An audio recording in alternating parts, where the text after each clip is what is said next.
je suis Jean-Baptiste et je suis le créateur de Lancelot Hangover, qui est un jeu d'aventure sur PC qui va bientôt sortir sur Steam et probablement aussi sur GOG. Donc c'est un jeu d'aventure point and click, donc plutôt rétro. La rencontre entre Monkey Island, le célèbre jeu d'aventure, et les Monty Python avec le Sacré Graal.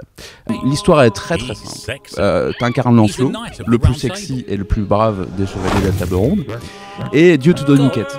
Elle est très simple, il faut trouver le Saint Graal, mettre un maximum d'alcool dedans, et faire la plus grosse fête que l'Angleterre n'ait jamais connue. Bon, sauf que, évidemment, il y a un petit souci, c'est que le Graal est caché dans un contrée un peu bizarre où tous les hommes sont gays et où toutes les femmes ont des poils sous les bras. Ça s'appelle le Royaume de France. Voilà, ça c'est le début du jeu.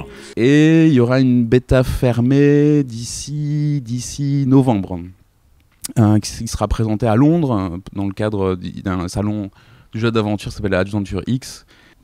Faire un jeu tout seul, c'est intimidant, quoi. Donc autant y aller à fond et autant vraiment se faire plaisir. Enfin, j'aime bien le voir comme un passionné qui parle à d'autres passionnés. Enfin, ça peut jamais arriver à la hauteur de Monkey Island et des Monty Python, quoi. Mais c'est plutôt une manière de dire ouais, c'est vraiment quelque chose qui m'a nourri, qui est mon identité, et ça correspond aussi à d'autres personnes dans le monde. J'ai fait quelques recherches graphiques et je pensais pas du tout, bizarrement, pas du tout au Monty Python à l'époque.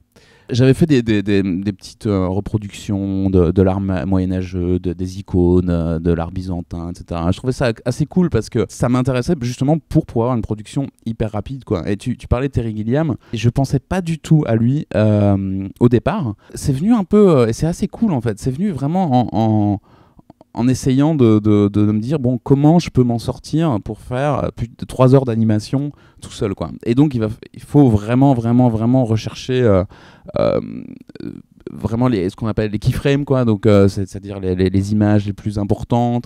Donc j'ai aussi beaucoup regardé, enfin c'est con, mais Franquin, toute la BD franco-belge, etc. pour vraiment essayer de voir comment est-ce qu'on peut créer un mouvement, créer une émotion, faire rire justement en étant très très minimal, en fait. Je trouve que les graphismes, c'est un peu comme le décolleté d'une fille, en fait. C'est que ça attire l'œil, mais c'est le point d'entrée, mais après, il faut que la conversation soit plaisante et que tu oublies un petit peu le décolleté, quoi. C'est-à-dire que dans un point and click, il faut arriver à trouver différents équilibres qui sont... Il faut que ce soit logique, dans le sens où... tu vois, justement, un des gros problèmes des point and click façon Monkey Island, LucasArts, c'était que c'est ce qu'on appelle le moon logic, quoi, la logique complètement what the fuck, où tu dois utiliser un seau avec une corde, tout ça pour créer un par capillarité, un thermomètre à la con et le mettre dans le personnage, etc. Donc, et que c'est des énigmes que tu peux résoudre que en regardant une solution sur Internet. Surtout que, bon, dans les années 90, il n'y avait pas Internet, donc tu devais galérer pendant des mois, essayer tous les items sur tous les items. Maintenant, dès que la personne est bloquée, elle va aller voir sur une solution, quoi.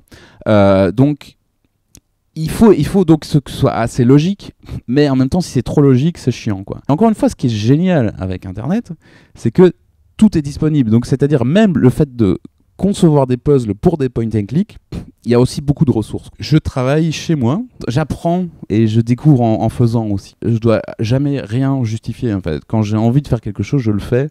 Donc ça peut être au milieu de la nuit, j'ai une idée, je commence à la dessiner, je fais des notes. J'ai eu l'énorme chance de découvrir les ordinateurs fin des années 80, vers 87, 88. Les jeux qui m'ont vraiment scotché, c'était les point and click, quoi. C'est difficile de se rappeler à l'époque, mais les point and click, c'était les triple A, même les quadruple A de l'époque. Allez, Monkey Island, le premier, c'est 1990. En 1990, sur console, je suis pas du tout console, hein, j'ai rien contre les consoles, mais en 1990, il y avait quoi? Il y avait Mario 3 qui sortait peut-être sur NES, c'est ça? Compare Mario 3 à Monkey Island au niveau de la musique, au niveau du graphisme, même au niveau de la richesse. J'aime bien Mario. Encore une fois, c'est pas j'avais pas de console, donc c'est pas mon univers, quoi. J'aime bien, c'est tout. Mais il y a un vrai scénario, quoi, avec des gens qui se prennent la tête pour savoir quel est le secret de l'île aux singes, etc. Donc, ou alors Indy 3, Indiana Jones 3. Ça, c'est 89. Ce jeu, bon, il a très mal vieilli parce qu'il est en VGA, mais ça reprenait tout le film, quoi. Donc, enfin, c'est complètement incroyable. Et en plus, à l'époque, encore une fois, je parlais pas anglais. Donc j'ai littéralement appris l'anglais en jouant à des point and click avec mon petit dictionnaire, etc. Puis c'était compliqué de les installer, donc c'était vraiment une aventure. Bon voyage, Lancelot. Lancelot's Hangover. The Quest of the Holy Booze.